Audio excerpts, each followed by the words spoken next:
New York's Governor Kathy Hochul is labeling Republicans anti-American. It gave me a chance to tie the Republicans running these seats, the incumbents, closer to Donald Trump and remind everybody, if you're voting for these Republicans in New York, you are voting for someone who supports Donald Trump, and you're anti-woman, you're anti-abortion, and basically you're anti-American because you have just trashed American values and what our country is all about. Joining me now to discuss election night is National Organizing Director for American Values 2024, the RFK Jr. Super PAC, Larry Sharpe. Larry, thanks for joining us. So glad that you had me here talking about my governor, Kathy Hochul, my governor myself. Yes, of the glorious state of New York, which embarrasses us yet again. Don't we continue to embarrass? We do. You know, the thing about New York is for every embarrassing moment, I have my own little cadre of memories from my trips there. I love New York's architecture, and I also love the attitude of New Yorkers, because what I notice when they're walking down the street, I've taken the subway once. It was a long time ago, but I have taken it. New Yorkers have a style that it defies imagination that they always look so stylish. It's amazing to me. I actually follow accounts on Instagram that follow fashion in New York, and it's not just in Manhattan and the tonier places. When you go to the Bronx, when you go to Hell's Kitchen, people are just strolling around looking like they're an extra in a movie. That's just the way New Yorkers dress. So Kathy Hochul can't take all of the New York out of New York, but she's trying.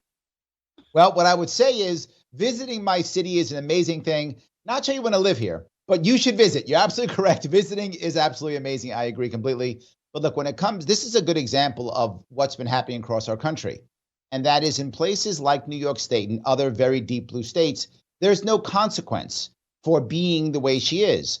She has literally said, if you are a conservative, please get on a bus, go to Florida. She's actually said that. And that's, by the way, the reason why Florida is red now, used to be a swing state, is because all the New Yorkers who went down there and turned it red. That's what actually happened. Cuomo before her said, there's no room in this state for conservatives. She said it now too. And what's happening is people are leaving the blue states like New York and just packing up and leaving. We're losing 200,000 to 300,000 every single year. They keep leaving. Right now, if you add up Republicans and independents, they don't equal Democrats. Democrats outgun, and there are more Democrats in New York State than independents and Republicans combined. That's why she doesn't care. She says whatever she wants. There's no consequences for her. So here's my problem with that. And you just outlined some really great analysis there. But my problem with that is without a opposing viewpoint, people tend to become extreme. And I think what we're seeing on the streets of New York, it's extreme. The crime, the degradation, the homelessness, the migrant crisis, which even Democrats have complained about. I mean, when you're watching video of school buses of migrants coming in and going into an elementary school that just the week before had been teaching children were in there, and you see the parents screaming at the migrants on the sidewalk, the parents aren't wearing MAGA hats. They're dressed up like suburban parents or city parents. They're standing there and they're advocating for the taxes that they pay for that building to keep it open as a school. And I honestly, I couldn't believe one of the young women who was screaming. She said, I have 3 kids who are supposed to be in this building tomorrow, and they're not going to be because of you. And she had her fingers pointing at the migrants who were getting off the bus. And, you know, Larry, I have to point out, she was screaming about how well dressed they were and how they had fancy strollers they were putting their babies in. She was like, why do you need this school? Why do you need to take over my kid's school?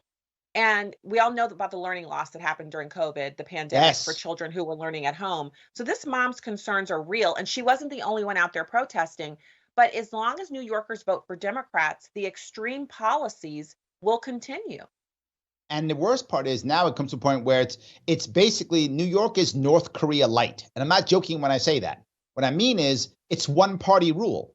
Where I live in Queens, the local people who run Assembly and Senate, both of them ran unopposed. So they win 99-1. Those are Saddam Hussein numbers, right? Those are Kim family North Korea numbers because no one runs against them. The city council wins by 70 points. AOC wins by 40 or 50 points.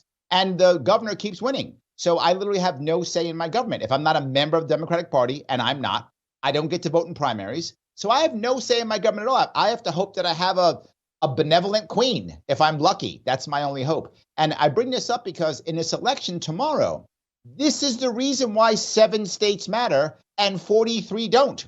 Because 43 are similar to New York, either red or blue, and only 7 are in any way, really battleground states. it's sad that so few Americans will decide who our president is, and it's because of states like New York.